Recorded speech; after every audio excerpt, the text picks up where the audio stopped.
Alright.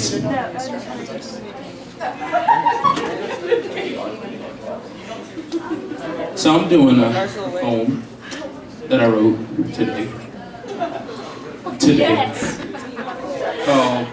Let's talk about blackness.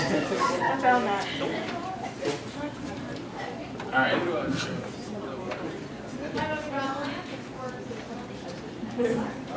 I was recently told I was the whitest black man this particular individual knew. Something about resembling Milk's favorite cookie. And by recently, I mean weekly. And by weekly, I mean frequently. And by frequently, since elementary. See, in this society, it's elementary for an intelligent black man to be pegged white. Interesting, right? And through this constant, insult, I've come to question, what is blackness? I ask you, listener, what is this blackness? Anyone? What you call yourself. Right. I don't know about that one. No, actually, that'll come later. But wait for the poem. Is this blackness determined by levels of pigment? Is it determined by texture of hair? Or I don't know, maybe level of success? Nah, that one definitely isn't it. See, I think Spike was on point in that Malcolm X scene, and for those who've seen, you'll comprehend these means. Look up white in the dictionary, and you'll see pure, clean, and pristine. While black is esteemed with death and disaster, calamity, pain, and all evils thereafter, blackness is not associated with joy or laughter, but with negative connotations like gangbang and rappers. And black folk that succeed are simply deemed actors unless they fit in a mold with society as master. We're enslaved to this culture. Picked apart and divided by vultures, told often we're nothing but statistics, and black intelligence can never be a diptych. Think about that. So what makes me black? Is it whether or not my favorite artist rhymes are easy, or if my speech is lace ignorant and my money aim is greedy? Is it about whether I pound 40s and smoke weed, whether I smash women and leave the product of my seed? Am I black if only gun I own is illegal?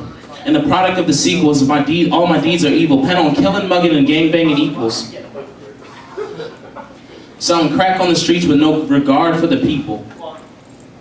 Is that what blackness is? Now prepare yourself. I'm about to say something extremely profound. You ready? What if black people were dynamic? Or wait, what if black people had different personalities? What if black people like different music? What if black people like different foods? What if black people weren't all criminals, or athletes, or criminal athletes? I know, outrageous, right? And see, my frustration with these stereotypes dive deeper than my pain. And if it's okay with you all, I'd like to drop a few names. Emmett Till, Trayvon Martin, Troy and Jordan Davis. All victims of racism taken because of the way that, society views and has viewed us. Emmett was murdered for talking to a white woman. Trayvon for wearing a hoodie in the rain talking to his woman. Troy given the death penalty with no solid evidence to convict. Jordan for being black and listening to rap in his whip. So I warn you all, regardless of your color, that if we continue these stigmas to judge one another solely on skin color, that we run this risk, raining justice on the innocent and killing more kids. And if we pretend we don't see color, we run the same risk, because ignorance will reign in death as its kids. Metaphorically and literally.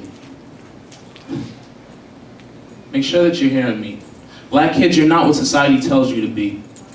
I'm a black man who loves hip hop, but I also love metal. I make good grades and have a heart that never settles, and for a really long time, I've liked stylish white women.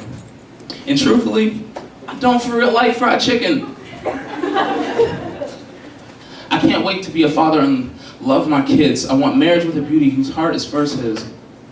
I rock skinny jeans and dance when I worship. I believe in one God and that He is three persons. See, blackness is not a singular identity. Each one of us can be defined by authenticity. So as I conclude, let me just ask this. Hey, Brett, can we talk about blackness?